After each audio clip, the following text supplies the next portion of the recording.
आज से मैं आप लोगों को अकाउंटेंसी क्लास 12 स्टार्ट कर रहा हूँ।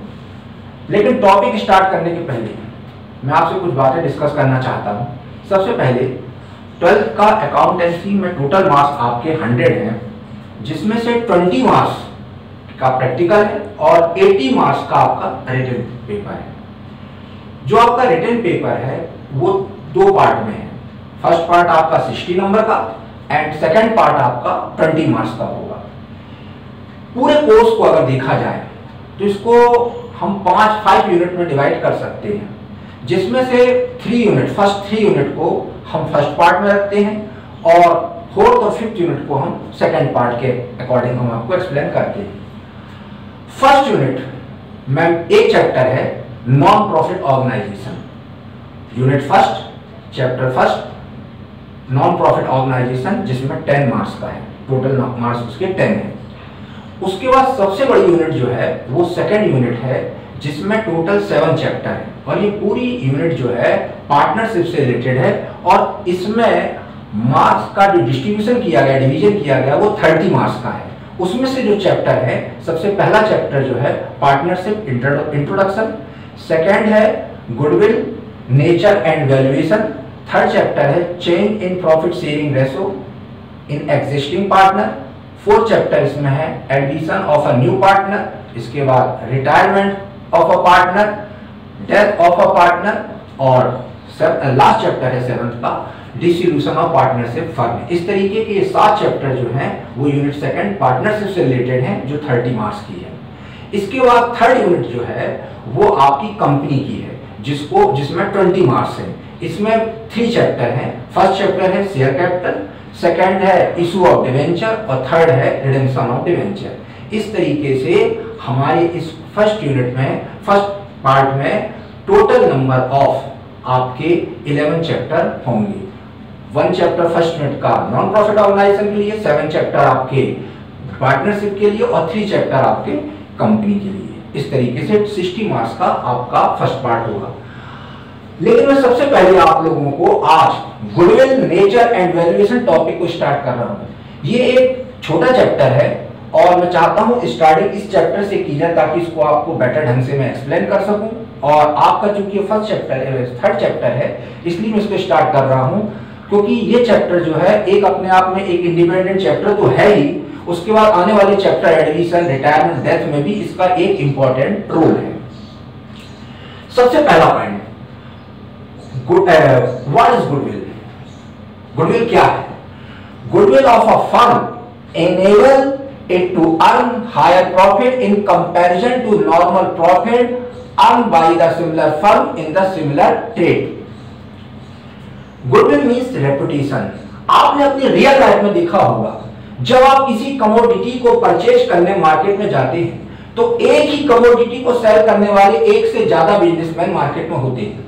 किसी के यहाँ नंबर ऑफ कस्टमर ज्यादा होते हैं, किसी के यहाँ नंबर ऑफ कस्टमर बहुत कम होते हैं। तो ऑटोमेटिकली जिस बिजनेसमैन के यहाँ नंबर ऑफ कस्टमर ज्यादा होंगे, इसका मतलब है उसका प्रॉफिट भी अपने कॉम्पिटिटर के कंपेयर में ज्यादा होगा। तो ये जो एडिशनल प्रॉफिट होता है नंबर ऑफ कस्टमर के ज्यादा होने के कारण, एक्चुअल में इसे ही हम कॉमर्स की लैंग्वेज में गुडविल कहते हैं। गुडविल मींस एक तरीके का एडिशनल प्रॉफिट। अब ये एडिशनल प्रॉफिट किस रीजन से अर्न किया जा सकता है?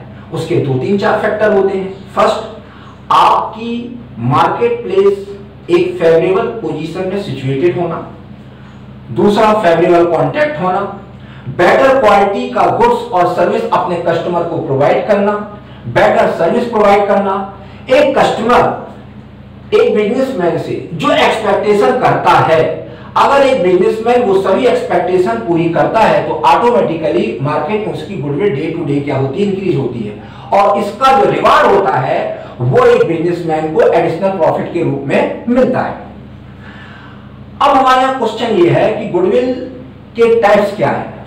ऐसे तो बायोलॉजी के पॉइंट ऑफ व्यू से देखा जाए तो गुडविल के 3 टाइप्स हैं। फर्स्ट है nature of dog, nature of rat, nature of cat. लेकिन मैं उसको यहाँ डिस्कस इसलिए कर रहा क्योंकि वो हमारे 12th की कोर्स से रिलेटेड नहीं है। यहाँ पर 12th में गुडविल को मैंने 2 पार्ट में डिवीजन किया है। Number first purchase goodwill and number second non purchase goodwill.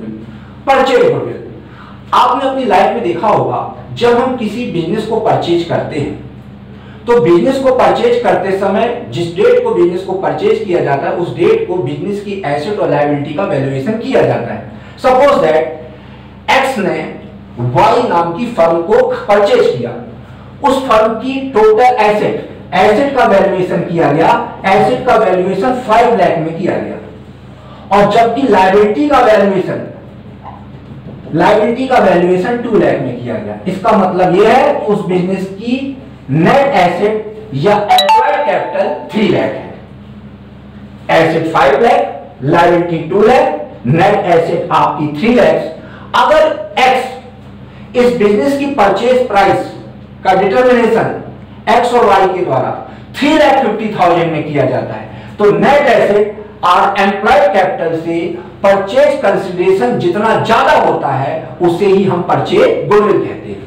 Purchase goodwill की का अकाउंट में बैलेंस शीट में उसकी एंट्री की जाती है। इसको बैलेंस शीट में इंटेंजिबल फिक्स्ड एसेट हेड में शो किया जाता है।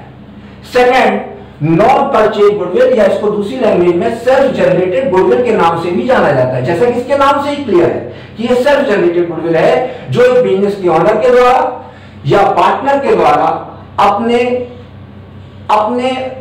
कंट्रीब्यूशन के थ्रू या अपने एफर्ट के थ्रू क्रिएट की जाती है। जब एक बिजनेसमैन अपने कस्टमर को बेटर सर्विस, बेटर क्वालिटी का गुड्स प्रोवाइड करता है, अच्छी सर्विस देता है, उसके एक्सपेक्टेशन को पूरा करता है, तो ऑटोमेटिकली मार्केट में उसकी goodwill day to day increase होती है।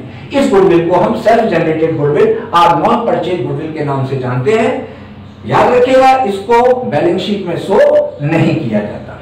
ठीक, अब क्वेश्चन ये है कि जैसा कि मैंने पहले ही कहा आपको कि 12th में गुडविल नेचर एंड वैल्यूएशन एक सेपरेट चैप्टर के साथ साथ इसका आने वाले चैप्टर जैसे admission of a partner, retirement of a partner या डेथ, ऐसे चैप्टरों में भी इसका इंपॉर्टेंट रोल है। तो गुडविल का वैल्यूएशन क्यों किया जाता है? सबसे पहला क्वेश्चन ये है, गुडविल वैल्यूएट क्यों की जाती है? तो गुडविल के वैल्यूएशन करने के 3 या 4 रीजन होते हैं। सबसे पहला रीजन ये होता है किसी नए पार्टनर के एडमिशन होने पर, फर्म के किसी पार्टनर के रिटायर होने पर, किसी पार्टनर की डेथ होने पर, या फर्म के एग्जिस्टिंग पार्टनर के प्रॉफिट शेयरिंग रेशो के चेंज होने पर, या दो फर्मों का आपस में अमलगमेशन होने पर, इस सिचुएशन में फर्म की गुडविल का वैल्यूएशन किया जाता है। अब हमारा इंपॉर्टेंट टॉपिक ये है कि फर्म की गुडविल का वैल्यूएशन करने की कितनी मेथड होती है। सबसे पहले मैं आपको क्लियर कर दूं, फर्म की गुडविल का वैल्यूएशन करने की हमारे कोर्स में टोटल 3 मेथड है। एक average profit method, second super profit method, और थर्ड जो है कैपिटलाइजेशन मेथड। इन तीनों मेथड को 2-2 पार्ट में डिवाइड किया गया है। जैसे देखा जाए एवरेज प्रॉफिट मेथड, तो एवरेज प्रॉफिट मेथड इसका जो अपडेट वर्जन है वो है आपका वेटेड एवरेज प्रॉफिट मेथड। दूसरा होता है सुपर प्रॉफिट मेथड, इसका एडवांस वर्जन होता है weighted super profit method. Third है कैपिटलाइजेशन ऑफ एवरेज प्रॉफिट, और 6 है आपका capitalisation of super profit method. तो आज मैं सबसे पहले आपको एवरेज प्रॉफिट मेथड और उससे रिलेटेड क्वेश्चन को एक्सप्लेन करने जा रहा हूं।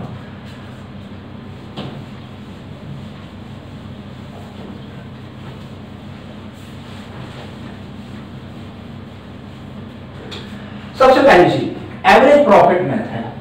एवरेज प्रॉफिट मेथड के थ्रू गुडविल वैल्यूएट करने का फार्मूला जो है वो ये है, goodwill is to average profit into number of year purchase. फिर सुन लीजिए, goodwill is equal to average profit into number of year purchase. सबसे पहला क्वेश्चन, एवरेज प्रॉफिट क्या है? एक बिजनेसमैन जब कंटिन्यू बिजनेस करता है तो पास्ट के जो भी ईयर होते हैं, सपोज दैट एक बिजनेसमैन ने फर्स्ट ईयर में 30,000 का प्रॉफिट अर्न किया, सेकेंड ईयर में 20,000 का प्रॉफिट अर्न किया, और थर्ड ईयर में उसका प्रॉफिट 10,000 हुआ। सपोज उसके पास 3 ईयर का प्रॉफिट 30,000, 20,000 एंड 10,000। इन तीनों प्रॉफिट को ऐड करने के बाद, उसमें 3 से डिवाइड करने के बाद जो प्रॉफिट हम आइडेंटिफाई करेंगे 20,000, इसको हम एवरेज प्रॉफिट के नाम से जानते हैं। आपके क्वेश्चन में पास्ट के जितने भी ईयर का प्रॉफिट या लॉस दिया हो उसको ऐड कर लीजिए और नंबर ऑफ ईयर से डिवाइड करने के बाद जो प्रॉफिट फाइंड आउट किया जाता है उसे हम एवरेज प्रॉफिट के नाम से जानते हैं। यहाँ एक बात ध्यान देने योग्य है, अगर सपोज किसी ईयर में प्रॉफिट की जगह लॉस होता है, सपोज थर्ड ईयर में प्रॉफिट की जगह लॉस होता है, तो हम उसमें माइनस का साइन लगा देंगे, लेकिन नंबर ऑफ ईयर आपके 3 ही रहेंगे। अब आपने गुडविल फाइंड आउट करना है, यह हमारा निकल आया आपका एवरेज प्रॉफिट। अब एवरेज प्रॉफिट आपका 20,000 है। Number of year purchase question में मेंशन होता है, suppose that number of year purchase 2 है, तो आपकी गुडविल 40,000 होगी। यहां पर एक क्वेश्चन का जवाब मैं देना चाहूंगा, अगर क्वेश्चन में number of year purchase given ना हो तो ऐसी सिचुएशन में जितने ईयर से आपने एवरेज प्रॉफिट निकालते समय ईयर को डिवाइड किया था उतने ही ईयर को यहां पर मल्टीप्लाई करते हैं, अगर आपके क्वेश्चन में नंबर ऑफ ईयर गिवन ना हो। एक बात और, किसी भी फार्मूले से जो गुडविल फाइंड आउट की जाती है वो पूरी फर्म की गुडविल होती है। इस तरीके से फर्म की गुडविल यहां पर 40,000 होगी। अब मैं आपके सामने एक क्वेश्चन रखता हूं,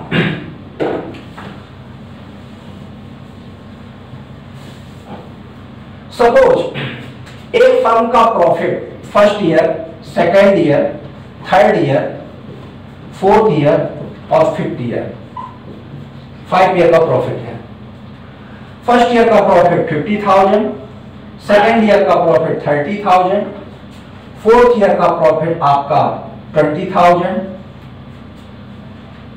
इसके बाद आपका 20,000 और यहां पर 30,000।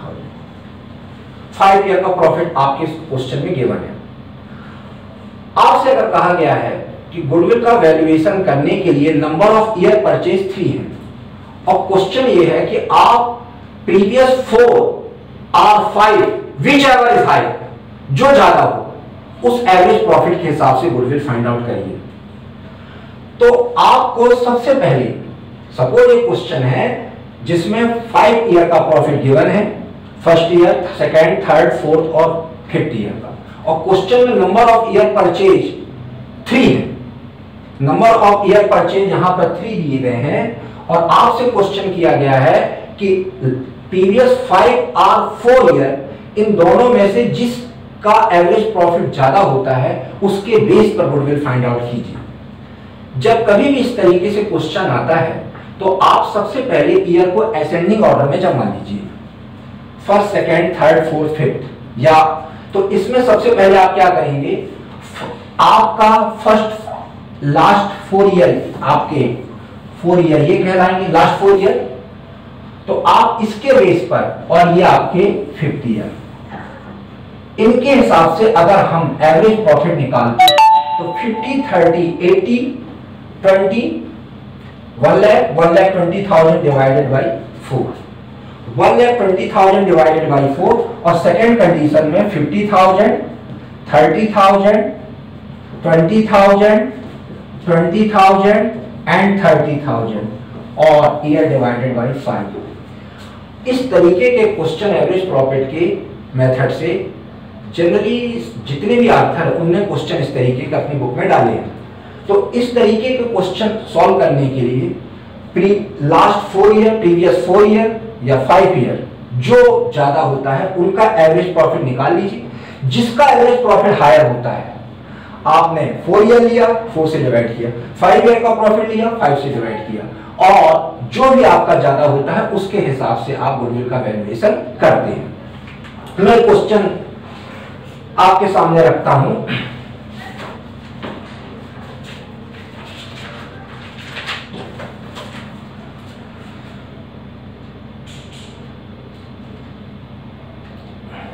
Anand and Mohan are partner in a firm, sharing profit and loss in the ratio of 2:1. They decided to take Mohan into partnership for 1/4 of the share on 1st April 2020. For this purpose, goodwill is valued here 4 times the average annual profit. 4 times of the annual average profit. यहाँ पर annual average profit का calculation करने के लिए number of year purchase आपका 4 है। 4 time of average annual profit profit of the previous 4 और 5 year, previous 4 और 5 year which ever is high, यहां पे पॉइंट नोट करिएगा, प्रीवियस 4 और 5 year which ever is higher, और ईयर आपके दिए गए हैं, गिवन है 2016, 2017, 2018, 2019 एंड लास्ट 2020, और प्रॉफिट आपका है 14,000, 15,500, 10,000, 16,000 एंड 15,000। आपके 5 ईयर का प्रॉफिट आपके क्वेश्चन में गिवन है। ये नंबर ऑफ ईयर परचेज 4 है। क्वेश्चन ये है आपका, annual profit of the previous 4 और 5 year which ever is higher. एक बार आप इस 4 सालों का 16 से 19 तक के प्रॉफिट को ऐड करके 4 से डिवाइड करके एवरेज प्रॉफिट निकालेंगे, और लास्ट में आप 5 ईयर के प्रॉफिट को ऐड करके 5 से डिवाइड करके एवरेज प्रॉफिट निकालेंगे। दोनों सिचुएशन में जो प्रॉफिट सबसे ज्यादा हाई होगा उसको एवरेज प्रॉफिट में पुट अप करके आप गुडविल फाइंड करेंगे। ये आपकी पहली मेथड हो गई। नेक्स्ट आपको इसके बारे में कुछ चीजें मैं आपको और एक्सप्लेन करता हूं, उसको ध्यान से देखिएगा। सबसे इंपॉर्टेंट चीज, जब हम गुडविल फाइंड आउट करते हैं तो जो एवरेज प्रॉफिट हम यहां पर लेते हैं, एक्चुअल में वो प्रॉफिट लॉस अकाउंट जो हमने 11th क्लास में एक्सप्लेन किया है उसको बनाकर हम profit and loss find out करते हैं। जो प्रॉफिट और लॉस यहां पर लिया जाता है, एक्चुअल में वो प्रॉफिट और लॉस में जो एक्सपेंडिचर इनकम ली जाती है, वो पहली चीज वो नॉर्मल हो, रेगुलर नेचर की हो, ऑपरेटिंग नेचर की हो। आपको याद होगा आपने 11 में प्रॉफिट लॉस अकाउंट बनाया था, तो आपको याद होगा आप इस तरीके से यहां पर आप ट्रेडिंग अकाउंट बनाते थे, trading and profit and loss account आप बनाते थे। ये आपका एक्सपेंडिचर साइड था, ये इनकम साइड था। यहां पर आपका ग्रॉस प्रॉफिट आप निकालते थे, इसके बाद नीचे आपका यहां पर आपका नेट प्रॉफिट निकालते थे। ये याद रखिएगा, हम गुडविल फाइंड आउट करने के लिए जिस एवरेज प्रॉफिट को लेते हैं, उस एवरेज प्रॉफिट को फाइंड करते समय नॉर्मल, रिकरिंग और ऑपरेटिंग नेचर की ही इनकम और एक्सपेंडिचर को यूज किया जाता है। यानी यहां पर जो इनकम होगी वो नॉर्मल होगी, रिकरिंग नेचर की होगी, ऑपरेटिंग होगी। इसी तरह जो एक्सपेंडिचर होंगे वो भी नॉर्मल, रिकरिंग और ऑपरेटिंग नेचर के होंगे। हम इनकम को प्लस करके एक्सपेंडिचर को माइनस करते हैं और हम नेट प्रॉफिट फाइंड आउट करते हैं। ये बहुत इंपॉर्टेंट रूल्स है जो मैं आपको बताने जा रहा हूं। याद रखिएगा, कई बार जो नेट प्रॉफिट होता है उसमें 2 तरीके की मिस्टेक होती है। जो रिकरिंग, नॉर्मल या ऑपरेटिंग नेचर की इनकम एक्सपेंडिचर है, उनको प्रॉफिट लॉस में उनकी एंट्री नहीं की जाती, और इसकी जगह कई बार एबनॉर्मल, नॉन रिकरिंग नेचर के ट्रांजैक्शन को यहां रिकॉर्ड किया जाता है, जिसके द्वारा जो प्रॉफिट फाइंड आउट किया जाता है वो गलत होता है। इसलिए सबसे पहले क्या होता है कि अगर आपके प्रॉफिट एंड लॉस अकाउंट के नेट प्रॉफिट में अगर कोई एरर है, तो उस एरर को सही करके आप यहां पर एवरेज प्रॉफिट निकालेंगे। तो उसके लिए 3-4 चीजें बहुत ही इंपॉर्टेंट है जो आप ध्यान से सुनिएगा। आपको मालूम होना चाहिए, जब हम नेट प्रॉफिट निकालते हैं तो इनकम को प्लस करके एक्सपेंडिचर को माइनस करते हैं। अब यहां पर सबसे पहला रूल्स आप उसको नोट कर लीजिए, कॉपी निकाल लीजिए, उसको नोट करते जाइए। अगर आपके क्वेश्चन में यहां पर कोई ऐसी इनकम इंक्लूड की गई है जो एबनॉर्मल है या नॉन रिकरिंग नेचर है, एबनॉर्मल है, नॉन रिकरिंग नेचर की है, नॉन ऑपरेटिंग है, अगर नेट प्रॉफिट निकालते समय ऐसी किसी इनकम को यहां प्लस किया गया है, तो number first rules, non recurring, abnormal and non operating income and profit को अगर उसने यहां प्लस किया है तो आप उसको क्या करेंगे, माइनस कर देंगे। पहला रूल्स, सबसे फर्स्ट रूल, 4 रूल्स में बताने जा रहा हूं। अगर आपके नेट प्रॉफिट को निकालते समय यहां पर किसी ऐसी इनकम को प्लस किया गया है जो नॉन ऑपरेटिंग है, नॉन रिकरिंग है या बिजनेस से रिलेटेड नहीं है, अगर उसने प्लस किया है तो number first rules, net profit में से उसको हम क्या करेंगे, माइनस करेंगे। सेकंड, अगर एक्सपेंडिचर साइड में नेट प्रॉफिट को निकालते समय एक्सपेंडिचर साइड में किसी ऐसे फाइनेंशियल आइटम को माइनस किया गया है या ऐसे एक्सपेंडिचर या लॉस को माइनस किया गया जो नॉन रिकरिंग नेचर का है, एबनॉर्मल है, उसको अगर उसने माइनस किया है तो हम उसको यहां पर क्या करेंगे, प्लस करेंगे। जैसा कि आपने 11th में रेक्टिफिकेशन ऑफ एरर में आप जानते होंगे। इसके जस्ट अपोजिट ऐसा भी हो सकता है कि यहां पर इनकम में कोई ऐसी इनकम जो बिजनेस से रिलेटेड है, रिकरिंग नेचर की है, ऑपरेटिंग नेचर की है, रिकरिंग है, ऑपरेटिंग है, बिजनेस से रिलेटेड है, जिसको यहां प्लस करना चाहिए, लेकिन उसको आप एंट्री करना भूल गए। तो जो नॉर्मल नेचर की इनकम है, रिकरिंग नेचर की इनकम है, अगर उसको इनकम में इंक्लूड करना भूल गए हैं तो आप उसको थर्ड पॉइंट नॉर्मल इनकम को, ऑपरेटिंग इनकम को, रिकरिंग नेचर की इनकम को नेट प्रॉफिट में आप यहां पर प्लस कर दीजिएगा। और अगर कोई ऐसा एक्सपेंडिचर जो रिकरिंग नेचर का है, नॉर्मल है, बिजनेस से रिलेटेड है, अगर उसको माइनस नहीं किया गया है तो आप उसको क्या करिए, माइनस करिए। इसका मतलब है इस एरर को जो मैंने आपको बताई, इस एरर को फाइंड आउट करने के पहले जो प्रॉफिट निकाला गया है वो एडजस्टमेंट के पहले का प्रॉफिट है। और ये चार जो मैंने आपको इंपॉर्टेंट रूल्स बताए, इन रूल्स को अप्लाई करके जो आप नेट प्रॉफिट फाइंड करेंगे वो प्रॉफिट आफ्टर एडजस्टमेंट होगा। तो आप प्रॉफिट आफ्टर एडजस्टमेंट के अकॉर्डिंग ही एवरेज प्रॉफिट फाइंड आउट करके क्वेश्चन सॉल्व करेंगे। ठीक, ये एक सबसे इंपॉर्टेंट रूल्स है। यहां पर उसके बारे में आपको एक क्वेश्चन एक्सप्लेन करता हूं और समझाता हूं।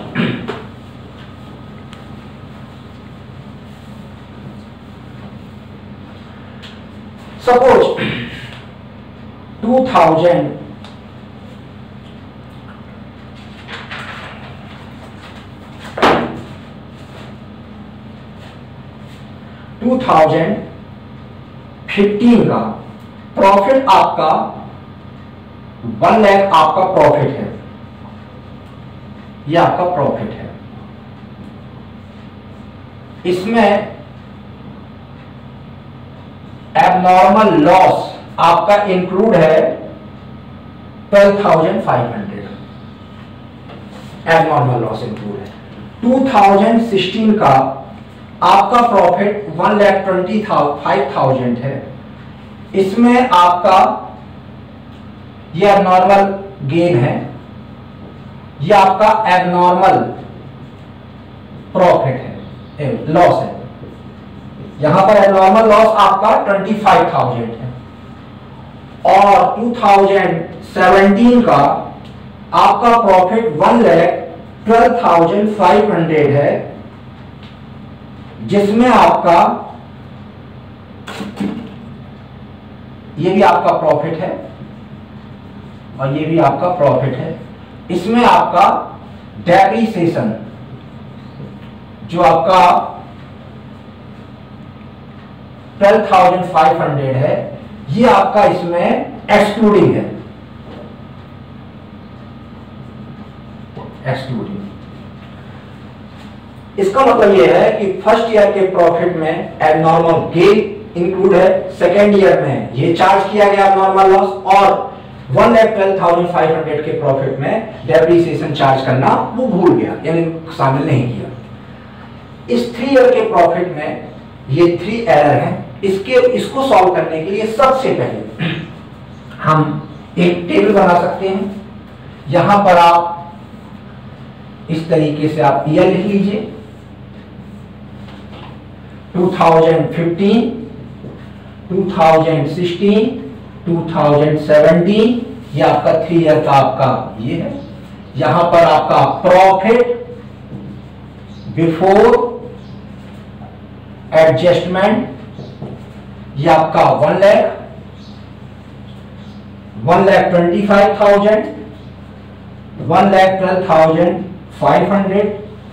एक बात मैं आपको स्पेशली बताना चाहता हूं, जो मैंने आपको एबनॉर्मल लॉस, नॉर्मल, इनके बारे में जो रूल्स रेगुलेशन अभी मैंने बताए, अगर किसी ईयर में प्रॉफिट की जगह लॉस होता है तो आप उस लॉस में को ब्रैकेट में यहां लिख दीजिए, और जो मैंने रूल्स प्रॉफिट की कंडीशन बताए हैं सेम वही रूल्स आपके लॉस में भी अप्लाई होंगे। मैं नेक्स्ट क्वेश्चन उसको और डिटेल में आपको बता दूंगा। यानी आपको मैंने जो रूल्स बताए हैं, आपको उस रूल्स रेगुलेशन में कोई चेंज नहीं करना है, बस आपको यहाँ ब्रैकेट लगाना है और जो चीज आपको माइनस करना है उसको भी ब्रैकेट में रखना है, जो चीज माइनस नहीं करना उसको आप डायरेक्ट विदाउट ब्रैकेट आप लिख सकते हैं। तो ये प्रॉफिट बिफोर एडजस्टमेंट यानी वो प्रॉफिट है जिसमें कुछ ना कुछ एरर्स हैं। अब सबसे पहला 2015 के प्रॉफिट में एबनॉर्मल गेन इंक्लूड है। एबनॉर्मल गेन आपको मालूम है प्रॉफिट एंड लॉस अकाउंट में क्रेडिट साइड में आप इनकम लिखते हैं और इनकम को प्लस करके एक्सपेंडिचर को माइनस करके आप नेट प्रॉफिट निकालते हैं। अब अगर इनकम में आपका एबनॉर्मल गेन इंक्लूड है, प्लस किया गया है, तो आप उसको माइनस करेंगे। तो सबसे पहले एबनॉर्मल गेन आपका 12,500 है, इसको हमने यहां पर माइनस कर दिया। सेकंड 2016 में एबनॉर्मल लॉस को चार्ज किया गया है। इसका मतलब है डेबिट साइड में जो भी एक्सपेंडिचर और लॉसेस क्रेडिट साइड के टोटल में से माइनस किए गए हैं उसमें से गलत माइनस किया गया है, यानी इसको गलत माइनस किया गया है। इसको डेबिट साइड में लिख के माइनस नहीं करना था, लेकिन नेट प्रॉफिट निकालते हुए इसको माइनस किया गया है, इसलिए हम इसको यहाँ पर प्लस करेंगे। इसको हम प्लस करेंगे, ये हो जाएगा आपका एबनॉर्मल लॉस, ये हो जाएगा 25,000। थर्ड डेप्रिसिएशन, आपको याद होगा 11th क्लास में आप प्रॉफिट लॉस अकाउंट के डेबिट साइड में डेप्रिसिएशन लिखते हैं। जो एक्सपेंडिचर पर डे, पर week, per month, per year होते हैं वो रिकरिंग नेचर के होते हैं। डेप्रिसिएशन प्रॉफिट लॉस अकाउंट के डेबिट साइड में लिखा जाता है। ये एक्सक्लूडिंग है, अर्थात इस प्रॉफिट को निकालते समय डेप्रिसिएशन माइनस करना वो भूल गया है। तो आप थर्ड पॉइंट, ये आपका डेप्रिसिएशन आप थर्ड ईयर के प्रॉफिट में से डेप्रिसिएशन 12,500 को आप माइनस कर दीजिए थर्ड ईयर। अब आपका यहां पर जो प्रॉफिट आएगा, ये प्रॉफिट बिफोर एडजस्टमेंट, यानी ये वो प्रॉफिट था जिसमें कुछ ना कुछ एरर थी। ये वो प्रॉफिट आएगा जिसको विदाउट एरर, इसको हम कहेंगे प्रॉफिट आफ्टर एडजस्टमेंट। ये आपका 87,500। सेकेंड ये आपका 1,50,000। ये आपका ब्रैकेट में 1,25,000 का लॉस। अब अगर आपको एवरेज प्रॉफिट मेथड से गुडविल फाइंड आउट करना है तो सबसे पहले आप फर्स्ट ईयर और सेकेंड ईयर के प्रॉफिट को प्लस करके थर्ड ईयर के लॉस को माइनस करके 3 से डिवाइड कर दीजिए, तो आपका एवरेज प्रॉफिट हो जाएगा। और suppose that number of year purchase 2 है, तो आप 2 का मल्टीप्लाई करके गुडविल फाइंड आउट कर सकते हैं। इस तरीके से एवरेज प्रॉफिट मेथड से गुडविल फाइंड आउट की जाती है। यहां मैं आपको एक चीज और क्लियर करना चाहता हूं, सबसे पहले आज ही बता दूं कि आपके 10th क्लास में लास्ट ईयर्स में जितने भी ईयर है उनमें गुडविल से रिलेटेड जो क्वेश्चन आया है वो मैंने देखा है कि उसमें 2 तरीके को क्वेश्चन उसमें से क्वेश्चन कर सकता है। पहला क्वेश्चन ये हो सकता है कि आपसे क्वेश्चन में गुडविल फाइंड आउट करने के लिए कह सकता है कि आप गुडविल फाइंड आउट कीजिए। दूसरी क्वेश्चन ये हो सकता है कि गुडविल की वैल्यू दे दे, गुडविल फाइंड आउट करके दे दे और इसमें से एवरेज प्रॉफिट या नंबर ऑफ ईयर परचेज या आने वाले क्वेश्चन में जैसे सुपर प्रॉफिट, नॉर्मल प्रॉफिट, इस तरह की कोई वैल्यू फाइंड आउट करने को दे सकता है। तो क्वेश्चन 2 तरीके से हो सकता है, वैल्यूज देगा, आपको गुडविल फाइंड आउट करने को कहा जाएगा।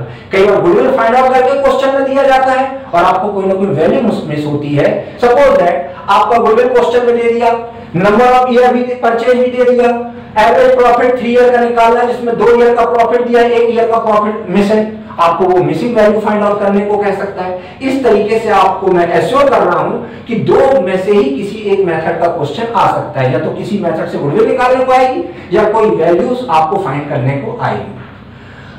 आज मेरा पहला फर्स्ट डे है और फर्स्ट डे में आज आपको गुडविल एक्सप्लेन कर रहा हूं। आपको मैं कुछ इंस्ट्रक्शन देना चाहता हूं।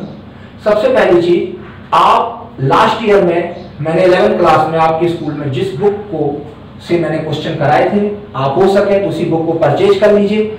उससे रिलेटेड कोई क्वेश्चन है या आज मैं जो टॉपिक आपको डिस्कस कर रहा हूं उससे रिलेटेड कोई क्वेश्चन है आपके, तो आप डेली मेरे को 2 बजे से लेके 4 बजे के थ्रू बीच में आप फोन से कॉल करके मेरे से आप अपने प्रॉब्लम सॉर्ट आउट कर सकते हैं। और याद रखिएगा आज मैं आपको सिर्फ 30 मिनट का ही लेक्चर दे रहा हूं। डेली आपकी क्लास जो होगी वो 40 मिनट की होगी। 40 मिनट में मैं पर डे आपको एक एक वीडियो आपको दूंगा जब तक ये टॉपिक कंप्लीट ना हो जाए। और डेली आप आज जैसे मैंने वीडियो दिया, कल आप इससे रिलेटेड क्वेश्चन 2 बजे से 4 बजे के बीच में करिए। कल मैं दूंगा उससे रिलेटेड क्वेश्चन आप नेक्स्ट डे करिए। टाइम आपका 2 से 4 रहेगा। और आपने लास्ट ईयर में जो बुक आपने से मैंने आपको एक्सप्लेन किया था, जो आपको बुक मैंने यूज की थी, वही बुक आप परचेज कर लीजिए मार्केट में, या उससे कोई रिलेटेड प्रॉब्लम हो तो मुझसे आप डिस्कस करिएगा। ठीक है।